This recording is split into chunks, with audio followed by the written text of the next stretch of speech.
Bismillahirrahmanirrahim. Assalamualaikum warahmatullahi wabarakatuh.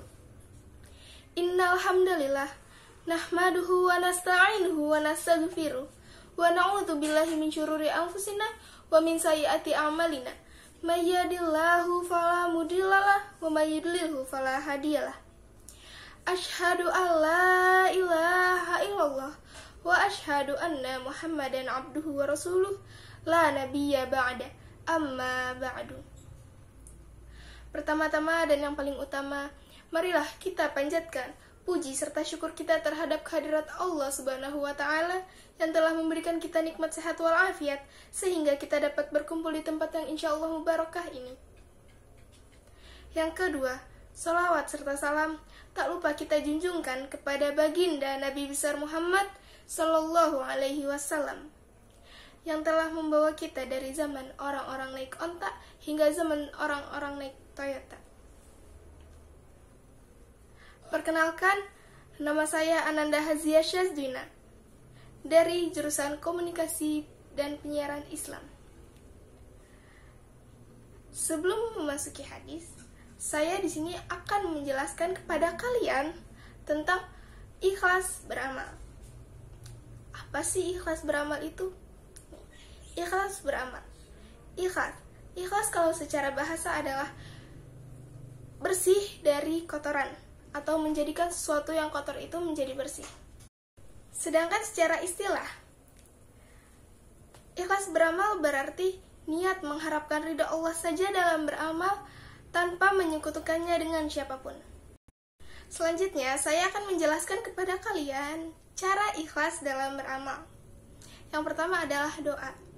Umar bin Khattab radhiyallahu anhu senantiasa berdoa dengan bacaan, "Ya Allah, jadikanlah amalku sholih semuanya, dan jadikan ia ikhlas karenamu, dan janganlah engkau jadikan untuk seseorang amal itu sedikit pun." Dan yang kedua adalah memperhatikan amalan mereka yang terbaik. Maksudnya, kalian perhatikan amalan-amalan orang-orang di sekeliling kalian atau orang terdekat kalian dan cari mana yang terbaik karena itu bisa menjadi contoh dalam kalian beramal. Yang ketiga adalah memandang remeh apa yang telah diamalkan. Contohnya kalian berinfak ke masjid. Kalian jangan pernah berkata atau jangan berkata, Ane udah infak 5.000 atau Ane udah infak 10.000. Tapi jangan. Kalian harus menganggap apa yang telah kalian amalkan atau apa yang telah kalian infakkan itu tidak ada apa-apanya dibanding apa yang kalian dapatkan. Yang keempat adalah menyembunyikan amal. Yang dimaksud menyembunyikan amal adalah contohnya, jika tangan kanan kalian mengamalkan sesuatu atau beramal sesuatu, usahakan tangan kiri kalian tidak mengetahui apa yang tangan kanan itu amalkan atau tidak mengetahui bahwa tangan kanan kalian itu telah beramal. Yang kelima, khawatir jika amalannya tidak diterima. Karena perasaan khawatir itu akan amalan kalian itu tidak diterima, pasti kalian akan mengamalkan amalan-amalan lainnya. Yang keenam, tidak terpengaruh ucapan orang. Maksudnya, jika kalian dalam beramal atau kalian sedang melakukan kebaikan itu dan orang-orang berbicara jelek tentang kalian tidak pernah mendengarkannya dan terus mengamalkannya atau terus beramal. Yang ketujuh, bahwa surga dan neraka adalah bukan milik manusia. Ya, surga dan neraka memang bukan milik manusia, yaitu milik Allah. Karenanya kita harus menyembah Allah. Dan kalau kita beramal, tidak apa-apa jika manusia tidak ada yang tahu.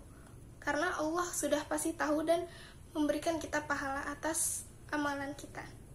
Yang kedelapan, kita sendiri di dalam kubur. Ya, kita sendiri di dalam kubur. Tidak ada orang yang menemani, bahkan orang terdekat kalian atau kerabat kalian tidak akan ada yang menemani satupun ketika kalian di dalam kubur, ketika kalian mempertanggungjawabkan apa yang telah kalian lakukan di dunia.